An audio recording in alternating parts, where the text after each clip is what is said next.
국제 유가가 돌연 급락을 하면서 미국 증시가 또 올랐습니다. 3일 연속입니다. 저기 중동에서는요, 지금 지상 전면전이 터진다 안 터진다 하루하루 매일 사람들이 죽어나가고 있거든요. 지금은 하늘에서 공습을 하고 포격을 가하면서 가자 지구에 수많은 사람들이 지금 죽어나가고 있습니다. 물론 하마스가 공격을 했을 때 이스라엘 쪽에는요, 영유아까지도, 그것도 한두 명이 아니라 40명이 넘는 그 아이들을 참수했다고 합니다. 아이들을. 예, 아주 잔인하죠. 하마스의 잔인한 어떤 공격이 이스라엘의 피해 보복으로 지금 이어지고 있는 상태거든요. 그런데 전 세계 시장은 전부 다 유가가 폭등하고 이대로 가면 1970년대 4차 중동전쟁 1973년이죠. 그때에 이은 오일 쇼크가 오지 않겠느냐, 유가가 폭등하지 않겠느냐, 이런 충격적인 예상을 했었거든요. 그런데 지금은요, 그런 말들이 쏙 들어갔어요. 네.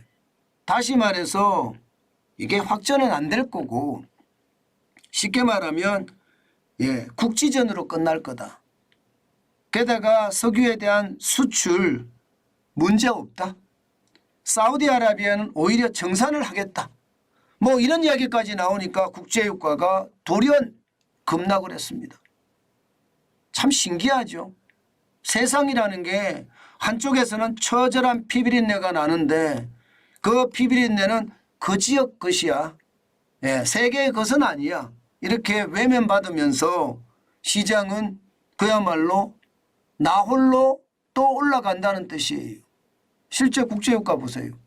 이틀 사이에 서부 텍사스산 중진유 WTI입니다. 3.6% 떨어졌습니다. 5% 정도 올라갔다가 3.6%까지 또 떨어진 거예요. 이게 유가가 쭉쭉쭉쭉 올라갈 줄 알았거든요. 그렇지 못하다는 거죠. 실제로도 보면 10월 9일에 86.38달러였거든요. 배럴당. 그런데 지금은 83.31달러로 3.06%가 빠지고 있습니다. 3.06%가. 이게 3.6%로 됐는데 3.06%로 됐네요. 3.6%가 빠지고 있습니다. 실제로 3.6%가 빠진 거 여기 나와 있죠. 숫자가 약간 잘못됐습니다. 두바이유 같은 경우는 뭐 시장이 크게 안 열어졌으니까 이제 낮에 되면 이건 또 달라지겠죠. 아마 WTI가 떨어졌으니까 두바이유도 떨어질 겁니다. 현재는 88.54달러에서 88.2달러로 0.4% 떨어지는 데 그쳤습니다. 북해산 브렌트는 많이 떨어졌죠. 88.15달러에서 85.68달러까지 떨어졌으니까 2.8%가 떨어진 수치입니다. 그러니까 시장에서는 전체적으로 말입니다. 올라갈 거라고 예상했습니다. 연말까지 100달러까지도 간다. 지난 9월 27일에 서부 텍사스산 중진유가 93.68달러였거든요. 이게 100달러까지 간다고 했는데 오히려 말입니다. 지난 10월 8일 날 중동전쟁이 터지면서 오히려 약간 올라가더니 4.95% 올라가더니 지금은 83.31달러로 오히려 떨어지고 있는 거. 참 신기하다 생각이 들 정도입니다. 이렇게 시장은 변화무쌍합니다. 시장을 말입니다. 이거 재단하기란 굉장히 어려워요. 분명한 것은 여러분, 분명한 것은 국지전이라고 중동에서 전쟁이 터지니까 많은 사람들이 안전자산으로 몰려요. 안전자산으로 몰리게 되면 아무래도 이게 채권의 가격은 어떻게 될까요? 떨어지겠죠. 국제유가가 떨어지는 것, 정산에 대한 욕구가 있으니까 떨어진다. 세계 경제가 침체하면서 국제유가에 대한 수요가 좀 줄어드니까 떨어진다. 이런 것들이 복합적으로 작용했다면 세계 경제의 어떤 침체에 대한 우려나 이스라엘 중동에 대한 어떤 전쟁의 위험 이런 것들은요 결국 안전자산으로 회귀하는 그런 습성을 가지고 있습니다.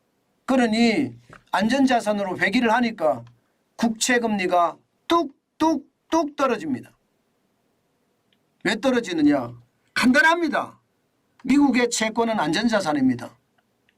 많은 사람들이 불안하면 미국의 채권을 삽니다. 수요가 늘어나겠죠. 수요가 늘어나면 일반적으로 여러분 이게 채권의 가격이 어떻게 돼요? 수요가 늘어나면 가격이 올라가죠. 반면에 이자는요 떨어집니다. 이자는 떨어집니다. 지금 이자가 그렇게 떨어지고 있는 겁니다. 안전자산에 대한 수요가 커지니까. 그래서 10년 만기 국채금리가 지난 10월 6일에 4.795%까지 올라갔던 것이 지금은 4.588%까지 떨어졌습니다.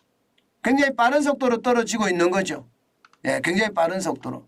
뭐 떨어지는 것은 어쩌면 당연할지도 모르겠어요. 이렇게 떨어지니까 이제 시장은 어떻게 될까요? 확 바뀝니다. 오늘 시장은요 3일째 올라가요.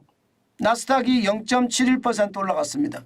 96.84가 올라서 13,659.68. 기술주 중심의 나스닥이 굉장히 올랐습니다. 3일 연속. 마찬가지 S&P 500 지수 3일 연속 올랐습니다. 0.43이 올랐고요. 18.71이 올라서 4,376.95까지 올랐습니다. S&P 500 지수는 대형주 중심입니다. 마찬가지 다우산업지수도 0.19%가 올랐습니다. 많이 오르지는 않았지만 65.57이 올라서 33,804.87 3일 연속 올랐다는데 그 방점이 있습니다. 방점이. 그만큼 말입니다. 전쟁이 났어도 주식시장은 나홀로 성장. 그만큼 올라간다는 이야기예요. 그런데 과연 앞으로 계속 이렇게 시장이 이렇게 올라갈 것인가? 이것도 한번 생각을 해봐야 되거든요. 실제로 나온 지표를 가지고 보면 여러분 오늘 생산자 물가 보면 또 올라갔어요. 9월에 2.2까지 올라갔습니다. 2.2. 2.2까지 올라갔으면 생산자 물가는 그 다음 달 소비자 물가에 반영이 되죠. 10월 미국의 소비자 물가는 지금보다 더 많이 올라갈 수 있다는 이야기예요. 지금보다. 그죠? 소비자 물가가 많이 올라가면 지금 말입니다. 미국 시장에서 기준금리 인상은 물 건너갔다. 이제 끝났다. 이런 이야기.